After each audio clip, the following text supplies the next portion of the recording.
the much-loved author Ruskin Bond recounts his experience of 15th August 1947 and the consequent times.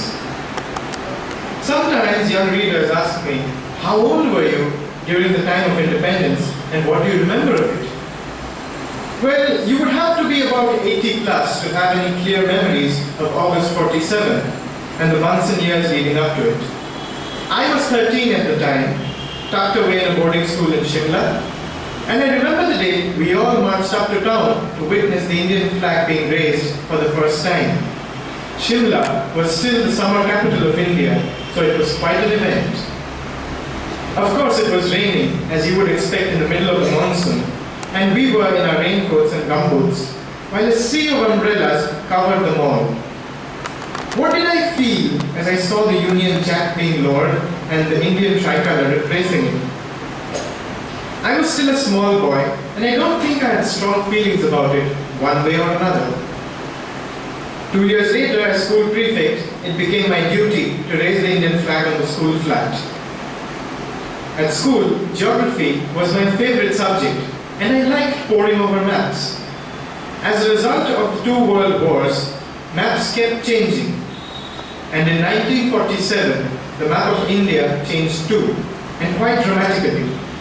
No one seemed quite prepared for partition and its aftermath. Suddenly, after decades of endeavor, independence had arrived.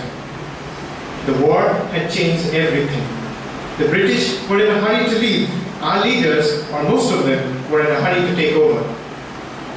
Lines were drawn across maps, and the Punjab and Bengal were torn asunder, divided according to religion. And entire populations were freed with the prospect of being uprooted and resettled far from their ancestral homes.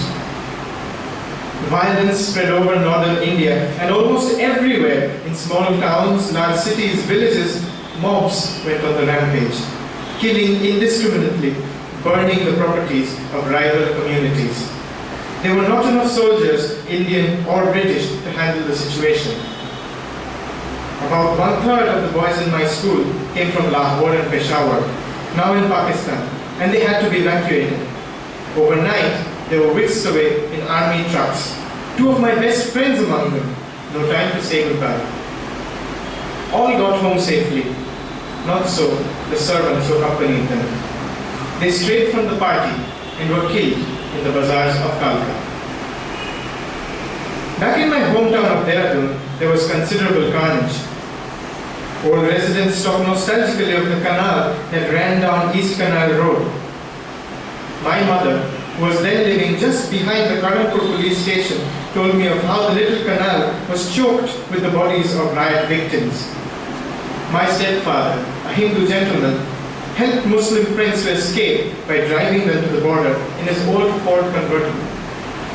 There were humanitarians on both sides. Even violence wears itself out.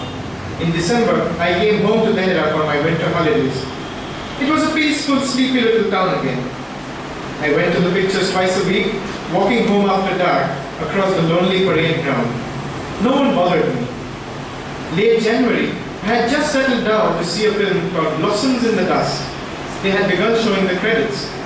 When the manager stopped the show and informed us that news had come in, that Mahatma Gandhi had been shot. It was some time before the country recovered from all these catastrophes, but recover it did. The 1950s were a relatively tranquil period, with an educated middle class gradually growing in numbers and prosperity. After I had finished school, my mother packed me off to the UK. But 4 years later, I came back on my own steam, determined to see if I could find my own place in the Indian sun. Someone took me to see a new city coming up, a wilderness near Kalka where not a tree could be seen for miles, but some strange-looking edifices were coming up. It was the beginning of Chandigarh. A few years later, when I came again, there were trees and parks and gardens, a green city, and people were thriving in it.